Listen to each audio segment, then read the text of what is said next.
Friends, welcome to Indodomy. Today we are going to discuss three terms: company, share capital and share. ആദ്യം നമുക്ക് എന്താണ് company എന്ന് നോക്കാം.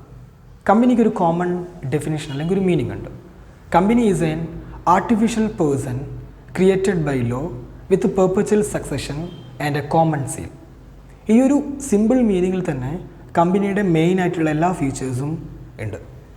നമുക്ക് എന്താണെന്നുള്ളത് ഡീറ്റെയിൽ ചെക്ക് ചെയ്യാം. Company is an artificial person created by law എന്ന് പറഞ്ഞു. സോ നമുക്ക് മനസ്സിലായി കമ്പനി എന്ന് പറയുന്നത് ഒരു ആർട്ടിഫിഷ്യൽ പേഴ്സൺ ആണ്. എന്താണ് artificial person? Artificial person is an entity which is created by a law. ഒരു നിയമപ്രകാരം നമ്മൾ ക്രിയേറ്റ് ചെയ്യുന്ന ഒരു എൻറ്റിറ്റിയാണ് ആർട്ടിഫിഷ്യൽ പേഴ്സൺ എന്ന് പറയുന്നത്. അതായത് മനുഷ്യനിർമ്മിതമാണ്. ഒരു നിയമപ്രകാരം നമ്മൾ പേഴ്സൺസ് ക്രിയേറ്റ് ചെയ്യുന്നതാണ്. സോ കമ്പനി എന്ന് പറയുന്നത് എന്താണ്? ഒരു ആർട്ടിഫിഷ്യൽ പേഴ്സൺ ആണെന്ന് പറഞ്ഞു. സോ കമ്പനി ക്രിയേറ്റ് ചെയ്യുന്നത് എങ്ങനെയാണ്? ഒരു നിയമപ്രകാരമാണ്. ഇന്ത്യയിൽ ഒരു കമ്പനി എന്ന് പറയണമെങ്കിൽ ആ കമ്പനി ഇന്ത്യയിലെ കമ്പനീസ് ആക്ട് 2013 പ്രകാരം രജിസ്റ്റർ ചെയ്യപ്പെട്ട എൻറ്റിറ്റി ആയിരിക്കണം.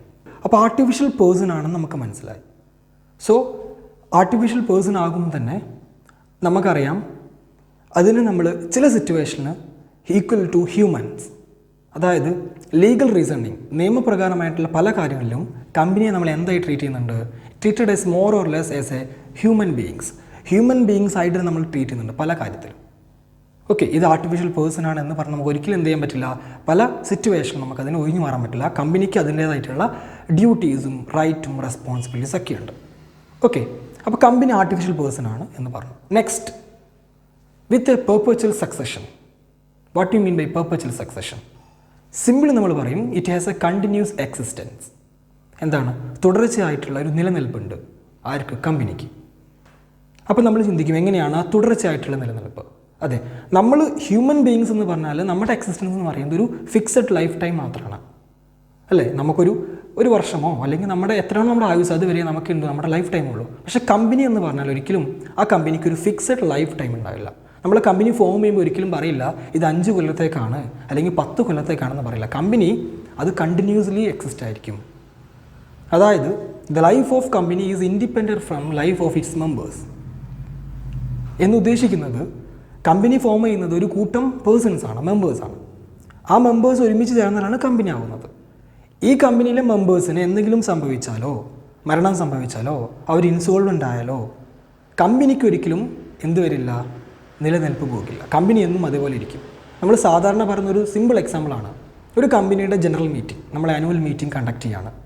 കമ്പനിക്ക് ഒരു 500 ഷെയർ ഹോൾഡേഴ്സ് ഉണ്ട്, മെമ്പേഴ്സ്. അവർ ഒരുമിച്ചിരുന്ന് നമ്മൾ കമ്പനിയുടെ മീറ്റിംഗ് വിളിച്ചു. ആ സമയത്ത് ഒരു നൈട്രജൻ ബോംബ് വന്ന് അവിടെയുള്ള എല്ലാവരും മരണപ്പെട്ടു എന്ന് വിചാരിക്കും. കമ്പനിയുടെ ഷെയർ ഹോൾഡേഴ്സ് എല്ലാവരും മരണപ്പെട്ടു. പക്ഷേ കമ്പനിക്ക് അവിടെ എന്ത് വരില്ല? മരണം വരില്ല. ദാറ്റ് ഈസ് കമ്പനി അവിടെ എല്ലാം സർവൈവ് ചെയ്യും. അതായത് കമ്പനിയുടെ എക്സിസ്റ്റൻസ് എന്ന് പറയുന്നത് കണ്ടിന്യൂസ് ആയിരിക്കും. നെക്സ്റ്റ് ടേം എന്ന് പറയുന്നത് കോമൺ സീലാണ്. ഇതും ഇമ്പോർട്ടൻ്റ് ആണ്. നമ്മുടെ കമ്പനിയുടെ ഫ്യൂച്ചർ ഡിസ്കസ് ചെയ്യുന്ന സമയത്ത് ഏറ്റവും ഇമ്പോർട്ടൻ്റ് ടേമാണ് കോമൺ സീൽ. കമ്പനിയുടെ വാലിഡിറ്റി ചെക്ക് ചെയ്യുന്ന ഒരു ടേമാണ്. കമ്പനി ഫോം ചെയ്ത് കഴിഞ്ഞാൽ പിന്നെ കമ്പനി നമ്മുടെ പേഴ്സൺസ്, ഹ്യൂമൻ ബീയിങ്സ് പോലെ തന്നെ കമ്പനിയുടെ പേരിൽ ബാങ്കിൽ അക്കൗണ്ട് തുടങ്ങാം, കമ്പനിക്ക് കോൺട്രാക്റ്റിൽ എൻ്റർ ചെയ്യാം, പല ആക്ടിവിറ്റിയിൽ അവർക്ക് എൻ്റർ ചെയ്യാൻ പറ്റും. ഇവിടെയൊക്കെ കമ്പനി വാലിഡായി നിൽക്കണമെങ്കിൽ എന്ത് ചെയ്യണം? കമ്പനിക്ക് ഒരു സൈൻ വേണം. നമ്മളൊക്കെ നമ്മളെ പേരിൽ എഗ്രിമെൻറ്റിലും കോൺട്രാക്റ്റിലൊക്കെ എഗ്രിമെൻറ്റ് നമ്മൾ എന്ത് ചെയ്യും? ഒരു സൈൻ ചെയ്യും. അതാണ് അതിൻ്റെ വാലിഡിറ്റി എന്ന് പറയുന്നത്. അപ്പോൾ കമ്പനിക്ക് ആ വാലിഡിറ്റി വരണമെങ്കിൽ എന്ത് ചെയ്യണം? കമ്പനി സൈൻ ചെയ്യണം. പക്ഷേ കമ്പനിക്ക് അത് സൈൻ ചെയ്യാൻ ഒരിക്കലും പറ്റില്ല. കാരണം കമ്പനി എന്ന് പറയുന്നത് ആർട്ടിഫിഷ്യൽ പേഴ്സൺ ആണെന്ന് പറഞ്ഞു. സോ കമ്പനിക്ക് വേണ്ടി ആര് ചെയ്യും? കമ്പനിയുടെ ഏജൻ്റായി പ്രവർത്തിക്കുന്ന ഡയറക്ടേഴ്സിന് ചെയ്യാം. സോ അതാണ് എന്ത്? Common seal. അതായത് കമ്പനി ഫോം ചെയ്യപ്പെട്ട് കഴിഞ്ഞാൽ കമ്പനിക്ക് വേണ്ടി ആര് ചെയ്യുന്നു? ഡയറക്ടേഴ്സ് ചെയ്യുന്ന സൈനാണ് എന്ത്? കോമൺ സീൽ എന്ന് പറയുന്നത്. That means common seal is A signature of A company. ഒരു കമ്പനിയുടെ സിഗ്നേച്ചറാണ് കോമൺ സീൽ എന്ന് പറഞ്ഞാൽ. ഓക്കെ, ഇതാണ് മെയിനായിട്ട് കമ്പനിയുടെ ഒരു സിമ്പിൾ മീനിങ്ങും കൺസെപ്റ്റും. ഓക്കെ, ഇനി നമ്മൾ അടുത്തായിട്ട് ഡിസ്കസ് ചെയ്യാൻ പോകുന്നത് what you mean by share capital and share. രണ്ട് ടേമാണ്, രണ്ടും ഇൻ്റർ റിലേറ്റഡ് ആണ്. സോ ക്യാപിറ്റൽ എന്ന് പറഞ്ഞാൽ a specified amount of money within which a company is started or business is started. ഒരു ബിസിനസ് സ്റ്റാർട്ട് ചെയ്യാൻ നമുക്ക് ആവശ്യമായിട്ടുള്ള ഫണ്ട്, അതാണ് നമ്മൾ ക്യാപിറ്റൽ എന്ന് കോമൺ പറയുന്നത്. പക്ഷേ കമ്പനിയുടെ കേസിൽ നമ്മൾ പറയുന്നത് ഷെയർ ക്യാപിറ്റൽ എന്നാണ്. കാരണം നമ്മൾ കമ്പനിക്ക് ആവശ്യമായിട്ടുള്ള ക്യാപിറ്റൽ നമ്മൾ കണ്ടെത്തുന്നത്, റൈസ് ചെയ്യുന്നത് എങ്ങനെയാണ്? ഷെയർ ഇഷ്യൂ ചെയ്തിട്ടാണ്. അപ്പോൾ നമ്മൾ 3 ടേംസ് പഠിച്ചു. ഒന്ന് share capital, share and capital. So share capital means amount of capital raised through issue of shares. Share issue ചെയ്തിട്ട് നമ്മൾ റൈസ് ചെയ്യുന്ന എമൗണ്ട് ഓഫ് ക്യാപിറ്റലാണ് നമ്മൾ എന്ത് പറയുന്നത്? ഷെയർ ക്യാപിറ്റൽ എന്ന് പറയുന്നത്. നമുക്കൊരു എക്സാമ്പിൾ എടുത്ത് നോക്കാം. നമ്മളൊരു പുതിയൊരു കമ്പനി സ്റ്റാർട്ട് ചെയ്യാണ്, ABC ലിമിറ്റഡ്. ആ കമ്പനി സ്റ്റാർട്ട് ചെയ്യുമ്പോൾ നമുക്ക് 10 ലക്ഷം രൂപയാണ് നമ്മുടെ ക്യാപിറ്റൽ നമുക്ക് ആവശ്യമായിട്ട് വരുന്നതെന്ന് വിചാരിക്കാം. നമ്മൾ 10 ലക്ഷം വരുന്ന ടോട്ടൽ ക്യാപിറ്റൽ നമ്മൾ ഒരിക്കലും ഒരു ഇൻഡിവിജ്വൽ എടുത്ത് കളക്ട് ചെയ്യില്ല. പകരം നമ്മൾ ചെയ്യുന്നത് ഈ 10 ലക്ഷം രൂപയുടെ ടോട്ടൽ ക്യാപിറ്റൽ നമ്മൾ ചെറിയ ചെറിയ പാർട്ടായിട്ട് നമ്മൾ ഡിവൈഡ് ചെയ്യുന്നു. അതായത് 100 രൂപയുടെ ഒരു യൂണിറ്റ്, 100 രൂപയുടെ അടുത്ത യൂണിറ്റ്, അങ്ങനെ ഈ 10 ലക്ഷം രൂപയുടെ ഷെയർ ക്യാപിറ്റൽ നമ്മൾ എന്ത് ചെയ്യുന്നു? 100 രൂപയുടെ 10,000 യൂണിറ്റായി നമ്മൾ ഡിവൈഡ് ചെയ്യുന്നു. ആ ഓരോ യൂണിറ്റിനെയും പറയുന്ന പേരാണ് ഷെയർ എന്നുള്ളത്. That means the entire share capital of company is divided into equal parts and small parts. ഇനി ഈ ഷെയർ പർച്ചേസ് ചെയ്യുന്ന ആളെ നമ്മൾ പറയുന്ന പേരാണ് shareholder. The person who buy a share is called shareholder. Share ആരാണോ purchase ചെയ്യുന്നത് അവിടെ നമ്മൾ പറയുന്ന പേരാണ് ഷെയർ ഹോൾഡർ എന്നുള്ളത്. ഓക്കെ, ഇനി അടുത്ത് നമ്മൾ ഡിസ്കസ് ചെയ്യാൻ പോകുന്നത് എന്താണ് ടൈപ്സ് ഓഫ് ഷെയർ ക്യാപിറ്റൽ, ഏതൊക്കെ ടൈപ്സ് ഉണ്ട് നമ്മുടെ കമ്പനിയിൽ. ഓക്കെ, ഏറ്റവും ഇമ്പോർട്ടൻ്റ് ആയിട്ടുള്ളൊരു ഭാഗം കൂടിയാണ് different types of A capital. മെയിനായിട്ട് നമ്മൾ പറയുന്ന first one authorised capital. Authorised capital എന്ന് പറഞ്ഞാൽ the maximum amount of capital A company can rice through issue of shares. Share issue ചെയ്തിട്ട് നമുക്ക് റൈസ് ചെയ്യാൻ പറ്റുന്ന ഏറ്റവും മാക്സിമം എമൗണ്ട് ഓഫ് ക്യാപിറ്റൽ. അതായത് നമ്മളൊരു കമ്പനി സ്റ്റാർട്ട് ചെയ്യുന്ന സമയത്ത് കുറേ ഡോക്യുമെൻറ്റ്സ് പ്രിപ്പയർ ചെയ്യുന്നുണ്ട്. അതിലേറ്റവും ഇമ്പോർട്ടൻ്റ് ആയിട്ടൊരു ഡോക്യുമെൻ്റാണ് മെമ്മോറാണ്ടം ഓഫ് ആർട്ടിക്കിൾസ്. അതിൽ നമ്മൾ സ്പെസിഫൈ ചെയ്യുന്ന ഒരു എമൗണ്ട് ഓഫ് ക്യാപിറ്റൽ ഉണ്ട്. ആ ക്യാപിറ്റലാണ് നമ്മൾ എന്ത് പറയുന്നത്? രജിസ്റ്റേർഡ് ക്യാപിറ്റൽ എന്നും കൂടി നമ്മൾ പറയുന്നത്. ഓക്കെ, അപ്പോൾ നമുക്ക് മനസ്സിലായി ഓതറൈസ്ഡ് ക്യാപിറ്റൽ നമ്മൾ പറയുന്ന ഒരു വേറെ ടേമാണ് രജിസ്റ്റേർഡ് ക്യാപിറ്റൽ. ഓക്കെ, നമ്മൾ എക്സാമ്പിൾ എടുക്കുകയാണ്. നമ്മുടെ ABC ലിമിറ്റഡ് നമ്മൾ 10 ലക്ഷം രൂപയാണ് നമ്മുടെ ഷെയർ ക്യാപിറ്റലായി നമ്മൾ മെമ്മോറാണ്ടത്തിൽ സ്പെസിഫൈ ചെയ്യുന്നു വിചാരിക്കുക. സോ നമ്മുടെ ഓതറൈസ്ഡ് ക്യാപിറ്റൽ 10 ലക്ഷം രൂപ, 10,000 ഷെയർസ് അറ്റ് 100 ഈച്ച്. 100 രൂപയുടെ 10,000 ഷെയർ ആക്കി നമ്മൾ 10 ലക്ഷം രൂപയാണ് നമ്മുടെ ഓതറൈസ്ഡ് ക്യാപിറ്റൽ. അപ്പോൾ കമ്പനിക്ക് ഏറ്റവും മാക്സിമം റൈസ് ചെയ്യാൻ പറ്റുന്ന ക്യാപിറ്റൽ എന്ന് പറയുന്നത് 10 ലക്ഷമായിരിക്കും. അതിൽ കൂടുതൽ ഒരിക്കലും കമ്പനിക്ക് എന്ത് ചെയ്യാൻ പറ്റില്ല? റൈസ് ചെയ്യാൻ പറ്റില്ല. കാരണം കമ്പനി രജിസ്റ്റർ ചെയ്യുന്ന സമയത്ത് നമ്മൾ സ്പെസിഫൈ ചെയ്തിട്ടുണ്ട് കമ്പനിയുടെ മാക്സിമം എമൗണ്ട് ഓഫ് ക്യാപിറ്റൽ, അതായത് ഓതറൈസ്ഡ് ക്യാപിറ്റൽ എന്ന് പറയുന്നത് 10 ലക്ഷമായിരിക്കും എന്നുള്ളത്. ഓക്കെ, അടുത്ത രണ്ടാമത്തെ ടൈപ്പാണ് issued capital. Issued capital is a part of authorised capital. Authorised ക്യാപിറ്റലിൻ്റെ ഒരു ഭാഗമാണ് എന്ത്? ഇഷ്യൂഡ് ക്യാപിറ്റൽ എന്ന് പറയുന്നത്, which is issued to public for subscribe or apply. പബ്ലിക്കിന് നമ്മൾ ഇഷ്യൂ ചെയ്തിരിക്കുന്നത് എന്തിനു വേണ്ടി? അവരോട് സബ്സ്ക്രൈബ് ചെയ്യാൻ അല്ലെങ്കിൽ അവരോട് പർച്ചേസ് ചെയ്യാൻ വേണ്ടി നമ്മൾ പബ്ലിക്കിന് ഇഷ്യൂ ചെയ്തിരിക്കുന്ന ഷെയർ ആണ് എന്ത്? ഷെയർ ക്യാപിറ്റലാണ് ഇഷ്യൂഡ് ക്യാപിറ്റൽ എന്ന് പറയുന്നത്. അതായത് ഒരു കമ്പനി രജിസ്റ്റർ ചെയ്യുന്ന സമയത്ത് നമ്മളിവിടെ എക്സാമ്പിൾ ABC ലിമിറ്റഡ് ആണ്. ഈ ABC ലിമിറ്റഡ് നമ്മൾ തുടങ്ങുന്ന സമയത്ത് 10 ലക്ഷം രൂപ ഓതറൈസ്ഡ് ക്യാപിറ്റലായി നമ്മൾ ഡിസൈഡ് ചെയ്ത് കഴിഞ്ഞാൽ ആ 10 ലക്ഷം രൂപ ഒരിക്കലും കമ്പനി ഒരുമിച്ച് എന്ത് ചെയ്യില്ല? പബ്ലിക്കിനടുത്ത് റൈസ് ചെയ്യുന്നില്ല. പകരം കമ്പനിക്ക് ആ സമയത്ത് എത്ര രൂപയാണോ ആവശ്യമായി വരുന്നത് അത്ര മാത്രമേ നമ്മൾ എന്ത് ചെയ്യുള്ളൂ? പബ്ലിക്കിന് ഇഷ്യൂ ചെയ്യുള്ളൂ. അപ്പോൾ എത്ര രൂപയ്ക്കുള്ള ഷെയറാണ് നമ്മൾ പബ്ലിക്കിന് ഇഷ്യൂ ചെയ്യുന്നത് അത്രയും ഭാഗത്തിനാണ് നമ്മൾ എന്ത് പറയുന്നത്? ഇഷ്യൂഡ് ക്യാപിറ്റൽ എന്ന് പറയുന്നത്. എക്സാമ്പിളായിട്ട് നമ്മൾ ABC ലിമിറ്റഡ് തീരുമാനിക്കുകയാണ് നമുക്ക് നിലവിൽ 8 ലക്ഷം രൂപ മാത്രമേ നമുക്കിപ്പോൾ ക്യാപിറ്റൽ ആവശ്യമുള്ളൂ. സോ കമ്പനി എന്ത് ചെയ്യും? 8,000 ഷെയർസ് പബ്ലിക്കിന് ഇഷ്യൂ ചെയ്യും. 100 രൂപയുടെ 8,000 ഷെയർസ്. സോ 8 ലക്ഷം രൂപ നമ്മൾ പബ്ലിക്കിൽ നിന്ന് ഷെയറായിട്ട് ഇഷ്യൂ ചെയ്യുന്നു. അടുത്തത് subscribed capital. Subscribed capital is an part of issued capital which is subscribed by public. Public subscribe ചെയ്ത് വെച്ചിരിക്കുന്ന ഷെയർ ക്യാപിറ്റൽ. അതായത് നമ്മൾ തൊട്ടുമുമ്പ് ഡിസ്കസ് ചെയ്ത ഇഷ്യൂഡ് ക്യാപിറ്റൽ പബ്ലിക്കിന് നമ്മൾ അവൈലബിളായി വെച്ചിട്ടുള്ള അവർ പർച്ചേസ് ചെയ്യാൻ വേണ്ടി നമുക്ക് അവർ ഇഷ്യൂ ചെയ്തിരിക്കുന്ന ഷെയർ, അതിന് എത്ര പോർഷനാണോ പബ്ലിക് ആക്ച്വലി സബ്സ്ക്രൈബ് ചെയ്തിരിക്കുന്നത് അല്ലെങ്കിൽ ആപ്ലിക്കേഷൻ തന്നിരിക്കുന്നത് അത്രയും ഭാഗത്തിനാണ് നമ്മൾ എന്ത് പറയുന്നത്? സബ്സ്ക്രൈബ്ഡ് ക്യാപിറ്റൽ എന്ന് പറയുന്നത്. ദാറ്റ് മീൻസ് നമ്മുടെ എക്സാമ്പിൾ എടുക്കാം. നമ്മൾ പറഞ്ഞു 10 ലക്ഷം രൂപയുള്ള ഓതറൈസ്ഡ് ക്യാപിറ്റലിൽ നിന്ന് നമ്മൾ 8 ലക്ഷം രൂപയുള്ള ക്യാപിറ്റൽ മാത്രമേ ഇഷ്യൂ ചെയ്തിട്ടുള്ളൂ. അതിന് അർത്ഥം എന്ന് പറയുന്നത് 8 ലക്ഷം രൂപയുടെ ഷെയർ നമ്മൾ പബ്ലിക്കിന് ഇഷ്യൂ ചെയ്തു. ഇനി നമ്മൾ 8 ലക്ഷം രൂപ പബ്ലിക്കിന് ഇഷ്യൂ ചെയ്ത് കഴിഞ്ഞാൽ പബ്ലിക് അത് മുഴുവനായിട്ടും പർച്ചേസ് ചെയ്യണമെന്നില്ല. മേ ബി നമുക്ക് അതിൽ കുറച്ച് എമൗണ്ട് മാത്രം നമുക്ക് ആപ്ലിക്കേഷൻ കിട്ടുള്ളൂ. ചിലപ്പോൾ 8 ലക്ഷം മുഴുവൻ നമുക്ക് കിട്ടിയെന്ന് വരാം, ചിലപ്പോൾ അതിൽ കൂടുതൽ കിട്ടിയെന്ന് വരാം. ഓക്കെ, നമുക്ക് എത്ര രൂപയുടെ ആപ്ലിക്കേഷനാണോ നമുക്ക് കിട്ടിയിരിക്കുന്നത് അത്രയും എമൗണ്ടാണ് നമ്മുടെ സബ്സ്ക്രൈബ്ഡ് ക്യാപിറ്റൽ. സോ നമ്മുടെ ഈ കേസിൽ ABC ലിമിറ്റഡിൻ്റെ കേസിൽ 8 ലക്ഷം രൂപ നമ്മൾ ഷെയർ ക്യാപിറ്റൽ ഇഷ്യൂ ചെയ്ത സമയത്ത് വെറും 6 ലക്ഷം രൂപയുടെ ഷെയർ മാത്രം നമുക്ക് ആപ്ലിക്കേഷൻ കിട്ടിയിട്ടുള്ളൂ. അതായത് 6000 ഷെയർസ് മാത്രം, 100 രൂപയുടെ 6000 ഷെയർസ് നമുക്ക് ആപ്ലിക്കേഷൻ കിട്ടി. ഓക്കെ, അപ്പോൾ നമ്മുടെ സബ്സ്ക്രൈബ്ഡ് ക്യാപിറ്റൽ എന്ന് പറയുന്നത് 6 ലക്ഷമായിരിക്കും. ബാക്കി നമ്മൾ സബ്സ്ക്രൈബ് ചെയ്ത് വെച്ചിരിക്കാത്ത 2 ലക്ഷം എന്ന് പറയുന്നത് അൺസബ്സ്ക്രൈബ്ഡ് ക്യാപിറ്റൽ ആയിരിക്കും, പബ്ലിക് സബ്സ്ക്രൈബ് ചെയ്യാത്ത ക്യാപിറ്റൽ ആയിരിക്കും. ഇനി ചിലപ്പോൾ 8 ലക്ഷവും പബ്ലിക് സബ്സ്ക്രൈബ് ചെയ്തിട്ടുണ്ടെങ്കിൽ 8 ലക്ഷമായിരിക്കും നമ്മുടെ സബ്സ്ക്രൈബ്ഡ് ക്യാപിറ്റൽ. ഇനി 10 ലക്ഷമാണ് നമുക്ക് ആപ്ലിക്കേഷൻ കിട്ടിയതെങ്കിൽ നമുക്ക് 8 ലക്ഷം മാത്രമേ സബ്സ്ക്രൈബ്ഡ് ക്യാപിറ്റൽ വരുള്ളൂ. കാരണം ഓവർ സബ്സ്ക്രിപ്ഷൻ വന്നു കഴിഞ്ഞാൽ നമ്മൾ ഓവറായിരിക്കുന്ന ആ ഷെയർ നമ്മൾ ഒരിക്കലും എന്ത് ചെയ്യില്ല, അലോട്ട് ചെയ്യില്ല. നമ്മൾ 8 ലക്ഷമാണ് ഇഷ്യൂ ചെയ്തെങ്കിൽ 8 ലക്ഷം മാത്രം നമ്മൾ എന്ത് ചെയ്യുള്ളൂ, ആക്സെപ്റ്റ് ചെയ്യുള്ളൂ. അടുത്തത് കോൾഡ് അപ്പ് ക്യാപിറ്റൽ.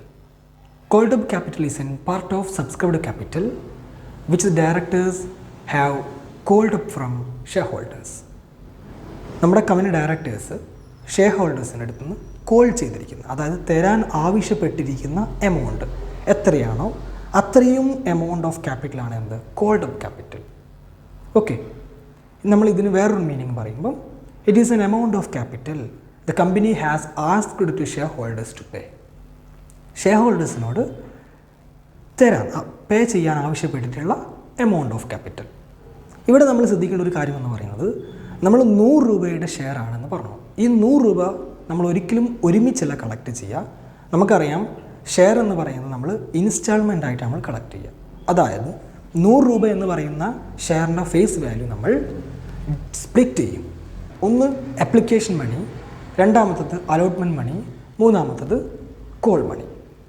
കമ്പനി നിലവിൽ ഷെയർ ഹോൾഡേഴ്സിനോട് എത്ര രൂപയാണോ പെയ്ഡ് ചെയ്യാൻ പറഞ്ഞിരിക്കുന്നത് അല്ലെങ്കിൽ എത്ര ഇൻസ്റ്റാൾമെൻ്റ് ആണോ പെയ്ഡ് ചെയ്യാൻ ആവശ്യപ്പെട്ടിരിക്കുന്നത് അത്രയും എമൗണ്ടാണ് കോൾഡ് അപ്പ് ക്യാപിറ്റൽ എന്ന് പറയുന്നത്.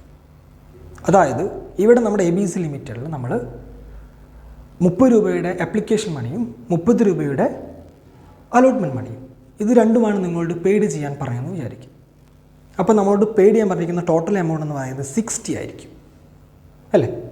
100 രൂപയുടെ ഷെയറിൽ നിന്ന് നിങ്ങളോട് 60 രൂപ മാത്രമേ പെയ്ഡ് ചെയ്യാൻ പറഞ്ഞിട്ടുള്ളൂ. സോ നമ്മുടെ പെയ്ഡ് അപ്പ് ക്യാപിറ്റൽ എന്ന് പറയുന്നത് 60 രൂപയാണ്. അതായത് 6000 ഷെയറിന് 60 രൂപ വെച്ച് നമ്മൾ 3,60,000 രൂപയായിരിക്കും നമ്മൾ എന്ത് ചെയ്യാൻ പറഞ്ഞിട്ടുണ്ടാവുക, ഷെയർ ഹോൾഡേഴ്സിനോട്, അതായത് 6000 ഷെയർ ഹോൾഡേഴ്സിനോട് പെയ്ഡ് ചെയ്യാൻ ആവശ്യപ്പെട്ടിട്ടുണ്ടാവും. അപ്പം 6000 ഷെയറിന് 60 രൂപ വെച്ച് നമ്മൾ 3,60,000 രൂപയായിരിക്കും നമ്മുടെ കോൾഡ് അപ്പ് ക്യാപിറ്റൽ. അടുത്തത് പെയ്ഡ് അപ്പ് ക്യാപിറ്റലാണ്. Paid up capital is an part of called up capital which is actually paid by share holders.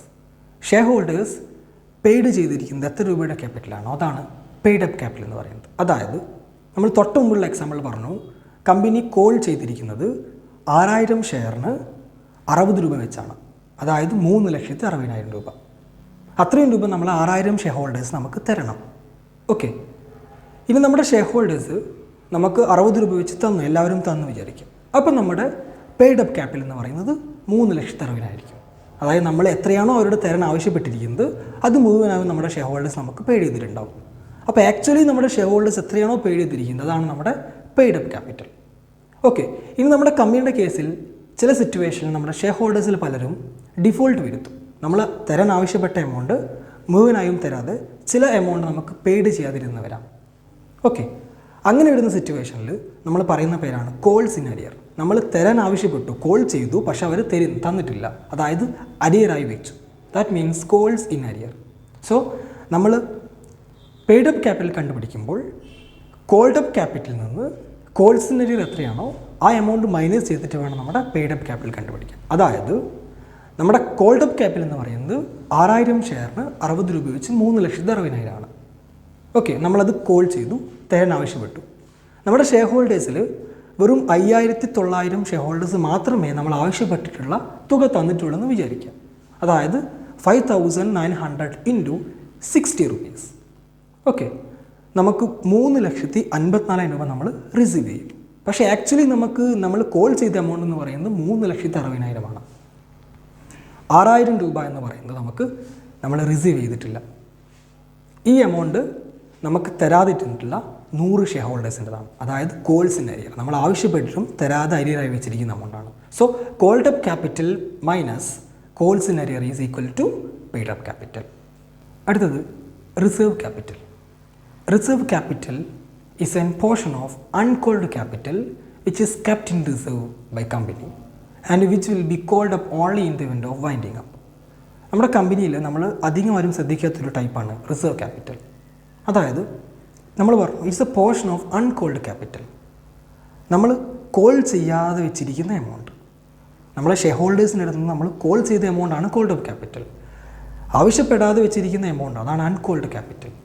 ഈ അൺകോൾഡ് ക്യാപിറ്റലിൻ്റെ ഒരു ഭാഗമാണ് റിസർവ് ക്യാപിറ്റൽ എന്ന് പറയുന്നത്. അതായത് നമ്മൾ ഒരു ഷെയറിന് 100 രൂപ, ആ 100 രൂപയിൽ 60 രൂപയാണ് നമ്മൾ അവരോട് തരാൻ ആവശ്യപ്പെട്ടിരിക്കുന്നത്. സോ ബാക്കി 40 രൂപ നമ്മൾ കമ്പനിക്ക് എപ്പോഴാണ് ആവശ്യം വരുന്നത് അപ്പോഴേ കമ്പനി എന്ത് ചെയ്യുള്ളൂ, പെയ്ഡ് ചെയ്യാൻ ആവശ്യപ്പെടുകയുള്ളൂ. ഇനി കമ്പനിയുടെ മീറ്റിങ്ങിൽ ഒരു സ്പെഷ്യൽ റെസൊല്യൂഷൻ പാസ്സായി കമ്പനിക്ക് എന്ത് ചെയ്യാം, ആ 40 രൂപയിൽ നിന്ന് കുറച്ച് എമൗണ്ട് കമ്പനിക്ക് റിസർവായി മാറ്റിവെക്കാം. എന്തിനു വേണമെന്ന് വെച്ചാൽ in the event of winding up, company winding up ചെയ്യുന്ന സമയത്ത് കമ്പനിയുടെ അവിടെ വരുന്ന എക്സ്പെൻസ് മീറ്റ് ചെയ്യാൻ കമ്പനിയുടെ ഇൻകം കണ്ടെത്താനുള്ളൊരു വഴിയാണ് ഈ റിസർവ് ക്യാപിറ്റൽ എന്ന് പറയുന്നത്. നമ്മളെന്ത് ചെയ്യുന്നു, അൺകോൾഡ് വെച്ചിരിക്കുന്ന ക്യാപിറ്റലിൽ നിന്ന് കുറച്ച് ഭാഗം നമ്മൾ മീറ്റിങ്ങിൽ റെസൊല്യൂഷൻ പാസ്സാക്കിയിട്ട് കമ്പനി അത് റിസർവായി കെപ്റ്റ് ചെയ്യുന്നു. Which will be called up only in the event of winding up. Winding up വരെ നമ്മളത് അവിടെ തന്നെ കീപ്പ് ചെയ്യുന്നു. വൈൻഡിങ് അപ്പ് ആകുമ്പോൾ മാത്രം നമ്മൾ എന്ത് ചെയ്യുന്നുള്ളത് അവരുടെ ഷെയർ ഹോൾഡേഴ്സിൻ്റെ അടുത്ത് പെയ്ഡ് ചെയ്യാൻ പറയുന്നുള്ളൂ. എന്തിനു വേണ്ടിയിട്ടാണ്, വൈൻഡിങ് അപ്പ് ചെയ്യുന്ന സമയത്ത് നമ്മളുടെ എക്സ്പെൻസ് മീറ്റ് ചെയ്യാൻ വേണ്ടിയിട്ട്. ഈ ഒരു റിസർവ് ക്യാപിറ്റൽ മെയിൻറ്റെയിൻ ചെയ്യുന്ന മെയിൻ ഉദ്ദേശം എന്ന് പറയുന്നത് to create confidence among creditors. നമ്മുടെ ക്രെഡിറ്റേഴ്സ്, നമ്മൾ കടം കൊടുക്കാനുള്ളവർ, അവരുടെ ഇടയിൽ കോൺഫിഡൻസ് ക്രിയേറ്റ് വേണ്ടിയിട്ടാണ്. കാരണം കമ്പനി എന്തെങ്കിലും സിറ്റുവേഷനിൽ അടച്ചുപൂട്ടിക്കഴിഞ്ഞാൽ അവരുടെ കടം നികത്താൻ ആവശ്യമായി നമ്മുടെ കയ്യിൽ എന്ത് വേണം, ഫിനാൻഷ്യൽ റിസോഴ്സ് വേണം. അപ്പം നമ്മൾ എന്ത് ചെയ്യുന്നു, ഷെയർ ഹോൾഡേഴ്സിൻ്റെ അടുത്ത് നിന്ന് ഈ വിളിക്കാതെ വെച്ചിരിക്കുന്ന റിസർവ് ആക്കി വെച്ചിരിക്കുന്ന ക്യാപിറ്റൽ നമ്മൾ എന്ത് ചെയ്യുന്നു, പെയ്ഡ് ചെയ്യാൻ പറയുന്നു. സോ നമുക്ക് എന്ത് കിട്ടും, നമ്മുടെ ക്രെഡിറ്റേഴ്സിൻ്റെ എമൗണ്ട് റീപേ ചെയ്യാനുള്ള എമൗണ്ട് നമുക്ക് അവിടെ നിന്ന് കിട്ടും. സോ ക്രെഡിറ്റേഴ്സിൻ്റെ ഇടയിൽ കോൺഫിഡൻസ് ഇൻക്രീസ് ചെയ്യാൻ വേണ്ടിയിട്ടാണ് നമ്മൾ എന്ത് ചെയ്യുന്നത്, ഈ റിസർവ് ക്യാപിറ്റൽ ക്രിയേറ്റ് ചെയ്യുന്നത്. ഇത്രയും ടൈപ്സാണ് നമ്മുടെ ഷെയർ ക്യാപിറ്റലുള്ളത്. Authorised capital, maximum amount of capital, അതിനുശേഷം ഇഷ്യൂഡ് ക്യാപിറ്റൽ. നമ്മുടെ ഓതറൈസ്ഡ് ക്യാപിറ്റലിൽ നിന്ന് നമ്മൾ കുറച്ച് ഭാഗം നമ്മൾ പബ്ലിക്കിന് ഇഷ്യൂ ചെയ്യുന്നു. എന്തിനു വേണ്ടി, സബ്സ്ക്രൈബ് ചെയ്യാൻ വേണ്ടിയിട്ട്. അതാണ് issued capital. Next subscribed capital. നമ്മൾ ഇഷ്യൂ ചെയ്തിരിക്കുന്ന എമൗണ്ടിൽ നിന്ന് നമ്മുടെ പബ്ലിക് ആക്ച്വലി സബ്സ്ക്രൈബ് ചെയ്തിരിക്കുന്ന എമൗണ്ടാണ് സബ്സ്ക്രൈബ്ഡ് ക്യാപിറ്റൽ. അടുത്തത് called up capital. Public subscribe ചെയ്ത് വെച്ചിരിക്കുന്ന ക്യാപിറ്റലിൽ നിന്ന് നമ്മളൊരു കുറച്ച് ഭാഗം ഇൻസ്റ്റാൾമെൻ്റ് ആയിട്ട് ഒരു 1-2 ഭാഗം നമ്മൾ എന്ത് ചെയ്യുന്നു, കളക്ട് ചെയ്യുന്നു. എത്ര രൂപയാണ് നമ്മൾ കോൾഡ് ചെയ്തത്, അതായത് അവരോട് പെയ്ഡ് ചെയ്യാൻ പറഞ്ഞിരിക്കുന്നത് അത്രയും മാത്രമാണ് called up capital. Next paid up capital. നമ്മൾ തരാൻ ആവശ്യപ്പെട്ട എമൗണ്ടിൽ എത്ര രൂപയാണോ നമ്മുടെ ഷെയർ ഹോൾഡേഴ്സ് ആക്ച്വലി പെയ്ഡ് ചെയ്ത് വെച്ചിരിക്കുന്നത് അത്രയും എമൗണ്ടാണ് പെയ്ഡ് അപ്പ് ക്യാപിറ്റൽ. ഏറ്റവും അവസാനം റിസർവ് ക്യാപിറ്റൽ. കമ്പനിയുടെ വൈൻഡിങ് സമയത്ത് അവരുടെ എക്സ്പെൻസ് മീറ്റ് ചെയ്യാൻ വേണ്ടി കമ്പനിയുടെ അൺകോൾഡ് ക്യാപിറ്റലിൽ നിന്ന് മാറ്റി വെക്കുന്നൊരു പോർഷനാണ് reserve capital. Okay, thank you.